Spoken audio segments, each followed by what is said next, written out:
disconnect between everything. And when they reached there, they saw that all the villagers there talked about a strange place called Maryland, which was on the other side. But when they talked about reaching to that place, it was a strange disconnect between the villagers and the two explorers. The villagers were not in favor of the two explorers to, really go to that place. But they were firm. The two explorers wanted to do something which they have never done. So they stayed, and after exploring and after thinking for a couple of days, they finally decided to go on the other side.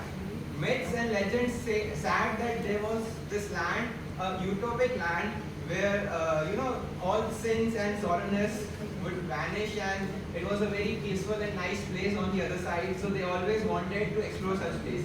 Maryland, they called it, blessed by the angels, and it was still unexplored by anyone. So as it was in their blood, they decided to explore it too. But unfortunately, there was no single way to reach there. Robert and Jack, all alone, built a bridge using ropes, using woods and cloth. Finally, when the construction was half finished, they informed the inhabitants, and everybody was really happy.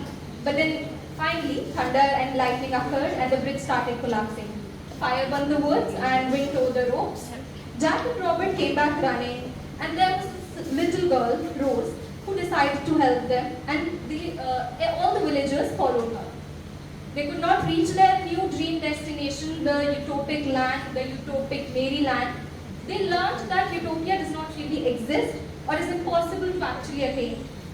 They learned to be happy in what they had, and they understood that greed for the better or the ideal only leads to destruction. Hence, the moral of the story is that one should always live where they are. They should think that the place they have dreamed for, when they achieve it, they should take a break from life and enjoy it, because life is a constant struggle and a never-ending loop of new heights and achievement.